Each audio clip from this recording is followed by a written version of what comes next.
Danny Gasparini, and welcome to this segment of Penn Voice. I am joined today by Melissa Stevenson Diaz, who is the city manager for the city of Redwood City.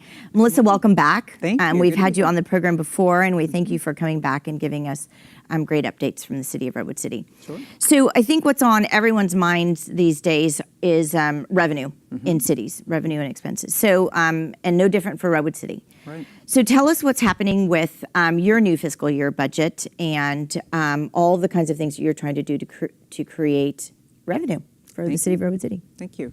So the city's just adopted our new budget. We start every July with a new fiscal year. And in the last couple of years, as we've been looking out at our long-term costs and our long-term revenue projections, we see a really serious mismatch. And our operating budget's about $120 million. And as we look out just 5 years, we see a $12 million deficit. And so we've been talking for a while with the City Council about how to address that. We've taken some great steps already of trying to manage our own costs. We made some reductions to staffing. We are looking at ways to really manage our own expenses. But even with that, we see a really significant deficit. And that's important because most of our budget really goes to providing services that we know residents care about. Right.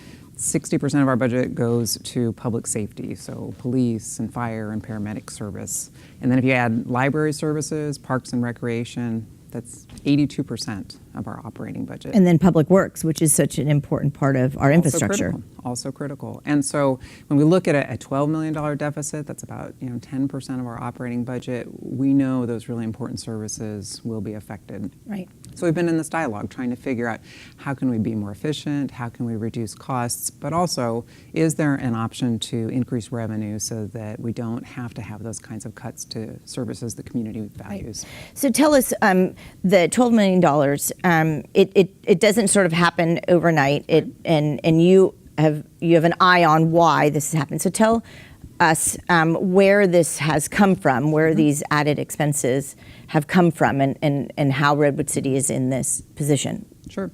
So there's really kind of two statewide challenges that we're seeing hit us locally. And so we're hearing these themes in other communities as well.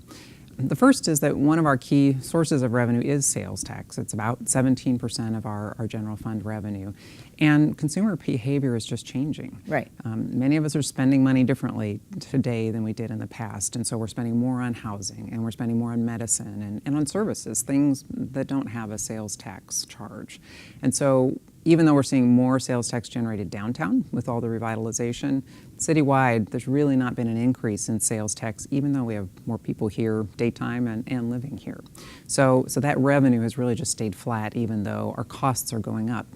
And on the cost side, it's really being driven by the need to make sure that we can fund benefits that we promised to people who have already retired, as well as to current employees.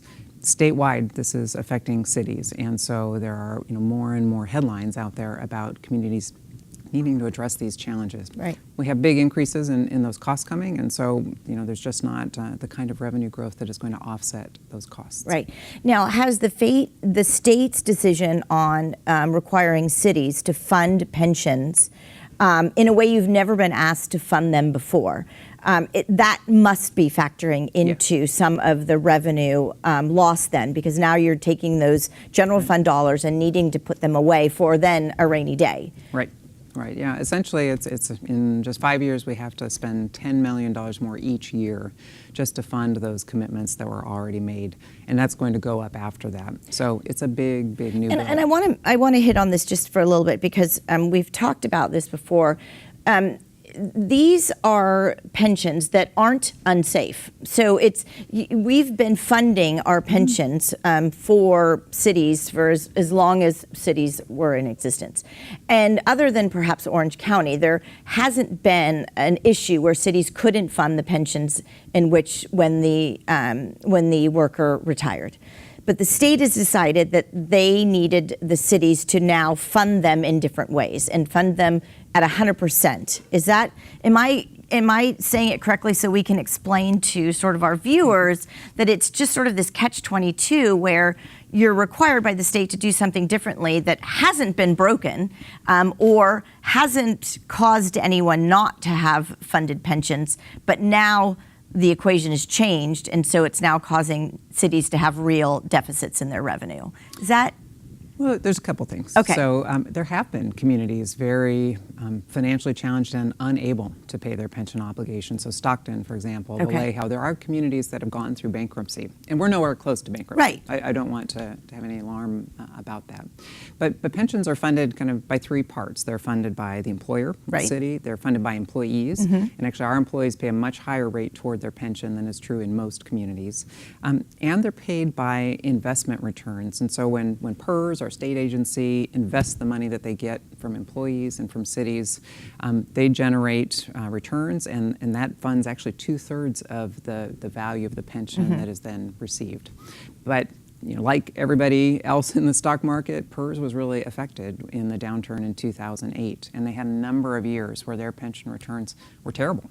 Okay. Their investment returns. And so we actually are still dealing with the impact of the fact that they lost money for multiple years instead of generating money.